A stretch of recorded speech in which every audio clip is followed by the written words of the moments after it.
président de l'Association française des analystes techniques, avec nous tous les mercredis aux alentours de 9h05, 9h10 pour nous livrer vos conseils quant à l'investissement en actions et en nous distillant quelques précieuses idées pour construire nos portefeuilles d'investissement et de trading. Daniel, aujourd'hui, on va commencer avec Soitec. Avec Soitec, le secteur de la tech, chahuté, bousculé par le nouveau round, la nouvelle tournure qu'a pris la guerre froide technologique entre les États-Unis et la Chine. Par la force des choses, le titre est en baisse et j'imagine que vous allez nous dire que ça va se poursuivre. Ah, vous avancez, vous allez vite en besogne, mais c'est quand même une possibilité et on va voir que c'est mon scénario favori. Alors, Soitec, on a un graphique ici en données quotidiennes depuis le début de l'année.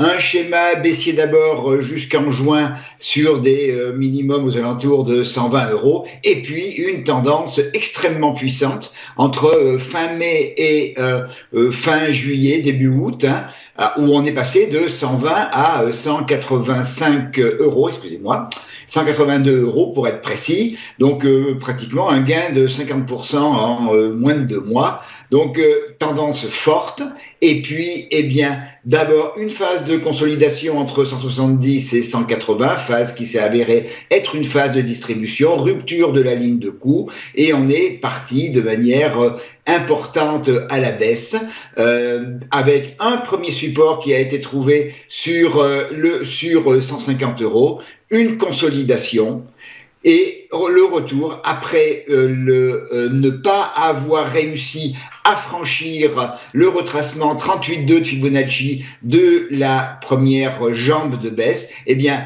la tendance reprend ses droits, la tendance baissière reprend ses droits. Le support de 150 € est cassé hier d'une manière un peu violente, et on est venu tester le niveau en dessous à 143,30 €.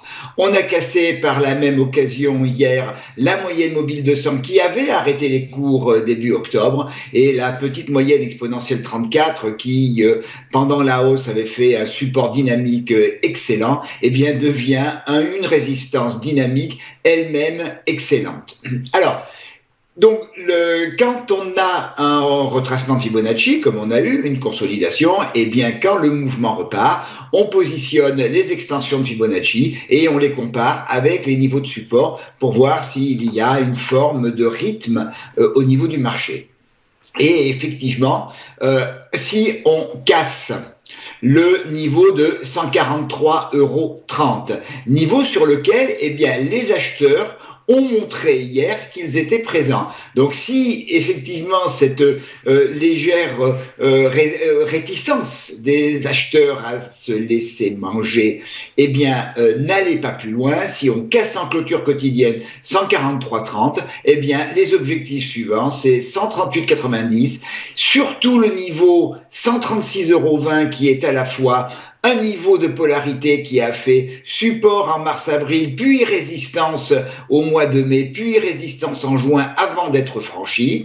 Ce niveau de 136,20 est mon objectif numéro 1. Et le deuxième objectif, c'est l'extension 1, qui est à 130,05 €, qui est un niveau de polarité également, support-résistance. Alors, j'insiste beaucoup sur la notion de rupture de 143,30, parce que la seule réticence que je pourrais avoir aujourd'hui à une baisse directe, c'est justement la longue mèche basse d'hier et la défense par les acheteurs du niveau de 143,30. Il faut donc que la résistance des acheteurs soit vaincue de manière à ce que le mouvement se perpétue.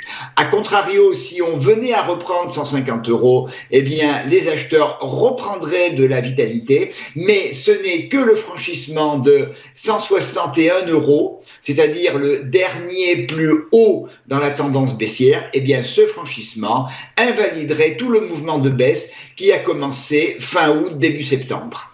Mais mon scénario favori, c'est évidemment la poursuite de la baisse, mais à condition de rompre 143,30.